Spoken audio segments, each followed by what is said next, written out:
آپ نے زیادہ تر لوگوں کے ماتھے اور پاؤں پر کالے نشان دیکھے ہوں گے، جو زیادہ تر ان لوگوں کے ہوتے ہیں جو ہمیشہ پابندی سے نماز پڑھتے ہیں۔ کئی لوگوں کا ماننا ہے کہ یہ نشان بزرگی کی نشانی ہے۔ اب ان نشانات کے پیچھے کیا خاص وجہ ہے اور اس کے بارے میں قرآن اور حدیث میں کیا ذکر ہے، اس کے بارے میں آج کی ویڈیو میں بات کریں گے۔ حضرت محمد صلی اللہ تعالی علیہ وسلم نے فرمایا کہ اللہ کو دو قطروں، دو نشانوں سے زیادہ کچھ بھی پیارا نہیں۔ ایک تو وہ قطرہ جو اللہ کے ڈر سے آنکھ سے گرے، اور ایک اس خون کا قطرہ جو اللہ کی راہ میں لڑتے ہوئے گرے۔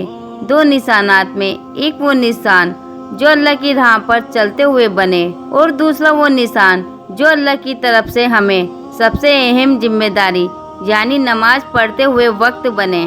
نماز میں یہ نشان سجدہ کرنے کی وجہ سے بنتا ہے۔ یہ اکثر نمازیوں کے ماتھے پر نظر آتا ہے، اور ہمارے معاشرے میں ایسے لوگوں کو قدر و عزت کی نگاہ سے دیکھا جاتا ہے۔ اس حوالے سے کئی لوگ قرآن کی سورہ الفتح کی ایک آیت کا حوالہ دیتے ہیں، جس میں اللہ فرماتا ہے، سجدے کی وجہ سے ان کی پیشانیوں پر نشان پڑے ہوئے ہیں۔ اب ماتھے پر موجود اس نشان کی وجہ کیا ہے؟ ماتھے پر اس کالے نشان کے حوالے سے کئی جانکاریاں ملتی ہیں، جبکہ کچھ کہتے ہیں کہ سجدوں کے درمیان خاص کر مردوں کی پیشانی بار بار زمین پر ٹچ ہونے کی وجہ سے ایسا ہوتا ہے۔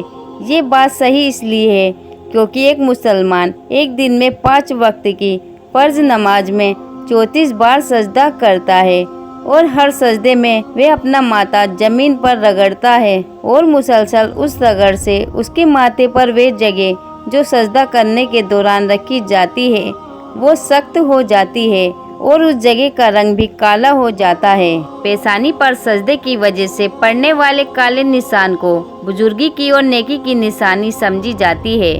مردوں میں یہ نشان اکثر دیکھا جاتا ہے، لیکن عورتوں کے ماتھے کا یہ نشان بہت کم نظر آتا ہے، جو 5 وقت کی نمازی ہوتی ہے۔ تو اگر اس نشان کا تعلق بزرگی اور نیکی سے ہے تو تب یہ نشان عورتوں کے ماتھے پر کیوں نظر نہیں آتا ہے؟ سائنسی زبان میں اس کی وجہ یہ ہو سکتی ہے کہ ایک مرد اور عورت کی اسکن میں فرق ہوتا ہے۔ ایک مرد کی اسکن سخت اور مضبوط ہوتی ہے، اور مسلسل رگڑ کی وجہ سے یہ نشان اس کے ماتھے پر بن جاتا ہے، اور مرد مسجد میں جہاں سجدہ کرتے ہیں تو وہ جگہ بھی سخت ہوتی ہے، کیونکہ ایک مرد عورت کے مقابلے اپنی اسکن کی زیادہ پرواہ نہیں کرتا، جبکہ عورتیں گھروں میں نرم قالین اور جا نماز پر سجدہ کرتی ہیں اور اپنے سر کو زیادہ زور نہیں دیتی، جس کی وجہ سے یہ نشان عورتوں میں بہت کم دیکھنے کو ملتے ہیں۔ لیکن کئی عورتیں اور مرد ایسے ہوتے ہیں جو اس نشان کو حاصل کرنے کے لیے سجدوں میں اپنے ماتھے کو زور سے زمین کے ساتھ رگڑتے ہیں، اور اس کے پیچھے کی وجہ قرآن کی یہی آیت بیان کی جاتی ہے کہ سجدوں کے اثر سے ان کی پیشانیوں پر نشان پڑے ہوئے ہیں۔ کئی علماء کے مطابق اس نشان کا تعلق قیامت کے دن سے بھی ہے، جس دن کئی لوگوں کے چہرے روشن ہوں گے، اور جن کی پہچان ان کے چہرے پر موجود ایک نشان سے ہوگی، جو اس بات کی نشانی ہوگی کہ یہ لوگ دنیا میں اللہ کے سامنے سب سے زیادہ سجدہ کرتے تھے، یعنی نماز پڑھتے تھے۔ یہ نشان اسکن کے نرم یا سخت ہونے کی وجہ سے جلدی یا دیر سے پڑتے ہیں۔ کچھ لوگ ایسے بھی ہیں جو پکے نمازی اور لمبے لمبے سجدے کرتے ہیں، لیکن ان کی پیشانی پر یہ نشان نمودار نہیں ہوتا۔ کچھ لوگ ایسے بھی دیکھنے میں آئے ہیں کہ وہ پیشانی پر پتھر رگڑ کر اس قسم کے نشان ڈال لیتے ہیں تاکہ لوگوں میں ان کی بزرگی مشہور ہو، لیکن جس کا دل ایمان پر مطمئن ہو اور وہ وہی کرنا چاہتا ہو جو اللہ تعالیٰ کے پاس ہے، تو ایسے لوگوں کی باتیں کوئی نقصان نہ دے گی۔ لیکن اگر کوئی شخص جان بوجھ کر ایسا کرتا ہے، یہاں تک کہ اس کی پیشانی میں سجدے کی علامت جیسی چیز پیدا ہو جائے، تو یہ دکھلاوا اور غضب سے ہے۔